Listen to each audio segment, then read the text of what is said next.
आज के इस इतिहास की एक सच्ची घटना पर आधारित वीडियो में, जिसका नाम है लाल मंदिर का इतिहास।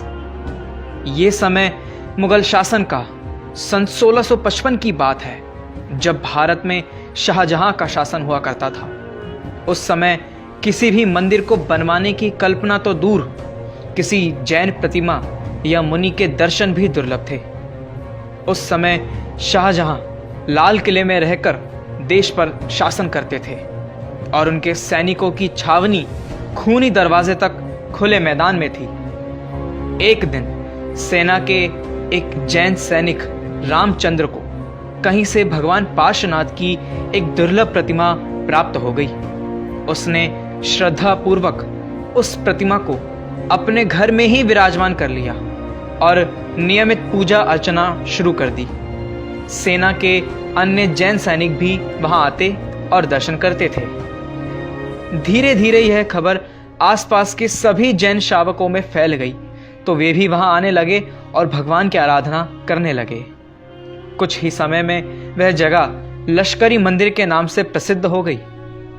शाहजहां एक क्रूर राजा था। उसने अनेक मंदिर ध्वस्त करवाए थे। ऐसा नहीं है कि उसे इस बात का पता नहीं था, लेकिन उसने अपने सैनिक के इस कार्य को नजरअंदाज कर दिया। सन 1658 शाहजहां को कैद करके उसी का बेटा औरंगजेब राजा बन गया। वह अत्यंत निर्दयी और कट्टरपंथी था। उसने अनेक जैन मंदिर तोड़वाए, प्रतिमाओं को दिल्ली और आगरा के मस्जिदों की सीढ़ियों पर फिकवाया, उनका घोर अपमान करवाया, अनेक हिंदुओं को मुसलमान बनाया। भला ऐसे निर्दयी जैन धर्म विरोधी औरंगजेब को लाल किले के लाहौर दरवाजे से स्पष्ट दिखाई देने वाला मंदिर कैसे सहन होता? लेकिन यह भी एक आश्चर्य था कि उसे इस बात की खबर ही न लगी। लश्करी मंदिर में प्रतिदिन शाम को अर्चना के समय कुछ देर के लिए एक नगाड़ा बजाया जाता था। ये प्रथा काफी समय से चली आ रही थी। अब तक इस नगाड़े की आवाज औरंगजेब के कानों तक नहीं पहुंची थी, लेकिन एक दिन उसे इसका शोर सुनाई दिया। औरंगजेब ने साथ ही में बैठे अपने वजीर से पूछा कि यह शोर कैसा है। वजीर को मालूम था कि यह जैन सैनिक के ही घर में बने मंदिर में बजने वाले नगाड़े का एक शोर है। वह भी अचंभित था कि आज तक इसका शोर नहीं सुनाई देता था, तो आज कैसे?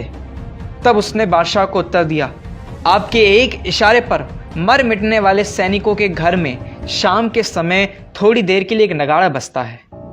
औरंगजेब का क्रोध शांत हुआ। उसने आदेश दिया कि कल से यह शोर हमें ना सुनाई दे।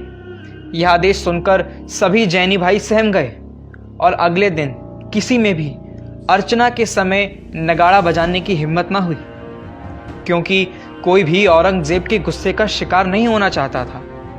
तभी एक आश्चर्य हुआ। वह नगाड़ा स्वयं बजने लगा और उसके शोर से लाल किले की दीवारें गूंज उठी। औरंगजेब अपने फैसले का अपमान होते हुए देख लाल पीला होने लगा। वह कुछ आदेश देता कि तभी उसका वजीर भागता भागता हुआ आया और बोला, शहंशाह, करिश्मा हो गया। लश्करी मंदिर का नगाड़ा खुद पे खुद बज रहा है। ये चमत्कार मैं अपनी आंखों से देख कर आया हूं। कुछ समय के लिए औरंगजेब भी स्तब्ध रह गया। उसे पता था कि यह उसका वफादार वजीर है। यह उसके सामने झूठ बोलने का साहस नहीं करेगा। फिर भी उसने वजीर को डांटा, क्या बकते हो? ऐसा कैसे हो सकता है? वजीर ने समझाया कि यदि आपको यकीन ना हो तो कल खुद आइए और चलकर देखिए। खुद चलने के लिए बादशाह मान गए। अगले दिन अर्चना के समय से पहले ही औरंगजेब मंदिर पहुंच गया। सबको मंदिर से निकलवाकर बाहर ताला लगवा दिया और आज भी बिल्कुल वैसा ही हुआ। अर्चना के नियत समय पर वे नगाड़े खुद बजने लगे। औरंगजेब अचंभित रह गया। उसी क्षण उसने ताला खुलवाया और अपनी आंखों से उसने स्वयं वे नगाड़े बजते हुए देखे। यह देख वह दंग रह गया। उसने उसी समय शाही फरमान जारी किया, इस बुतखाने में नौबत बदस्तूर बजने दो, फैजाने इलाही पर बंदिश नहीं लगाई जा सकती, अर्थात कि इस मंदिर में यह नगाड़ा बजने दो। चमत्कारों पर किसी की बंदिश नहीं है। शाहजहानाबाद के इस प्राचीनतम जैन जिनालय की प्रसिद्धि दूर दूर तक फैल गई। इसका स्वरूप विकसित होता गया। यह दिल्ली का पहला मंदिर था जो किसी सैनिक के घर में बनाया गया था, इसलिए इसे लश्करी मंदिर भी कहा जाने लगा था।